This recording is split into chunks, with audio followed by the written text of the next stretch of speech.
എത്ര വലിയ പൈസയുള്ള ആളാണെങ്കിലും എനിക്കിത് പോരാ എന്ന് അയാൾ ചിന്തിക്കുകയാണെങ്കിൽ ആ പൈസക്കാരൻ ഫഖീറാണെന്നാണ്. ഇങ്ങനെ എത്രയധികം സമ്പാദ്യമുണ്ട്, ജീവിച്ചു പോകാൻ വകയുണ്ട്, എല്ലാം റാഹത്താണ്.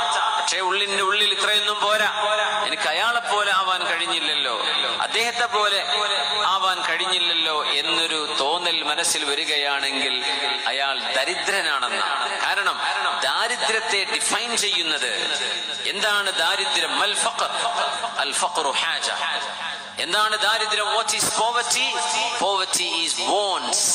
മനുഷ്യന്റെ ആവശ്യങ്ങൾക്കാണ് ദാരിദ്ര്യം എന്ന് പറയാം. ആവശ്യം തീർന്നിട്ടില്ല, പൈസ കിട്ടി മനസ്സിന്റെ ആഗ്രഹം തീർന്നില്ലെങ്കിൽ അയാൾ ദരിദ്രനാണ്. അതുകൊണ്ടാണ് പുണ്യനബി തങ്ങൾ പഠിപ്പിച്ചത് അഗ്നൽ ഗിനാ ഗിനൻ നഫ്സ്.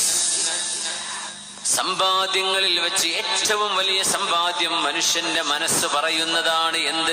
എനിക്കിത്ര മതി, ഞാൻ ഉള്ളതിൽ സംതൃപ്തനാണ് എന്ന് മനസ്സ് പറയുന്നതാണ് സമ്പാദ്യമെന്ന് ലോകത്തിന്റെ ഗുരു മുഹമ്മദ് റസൂലുള്ളാഹി സ്വല്ലല്ലാഹു അലൈഹി വസല്ലം. ഏറ്റവും വലിയ സമ്പാദ്യം ഞാൻ ഉള്ളത് കൊണ്ട് പൊരുത്തമാണ്. അല്ലാഹുവിനോട് ഏറെ ചോദിച്ചോളൂ, അതിനൊന്നും കുഴപ്പമില്ല. പക്ഷേ ഉള്ളതിൽ ഞാൻ സംതൃപ്തനാണ്, അൽഹംദുലില്ലാഹ്, ഉള്ളതിൽ അൽഹംദുലില്ലാഹ് എന്ന് പറയാൻ കഴിയുന്നത്.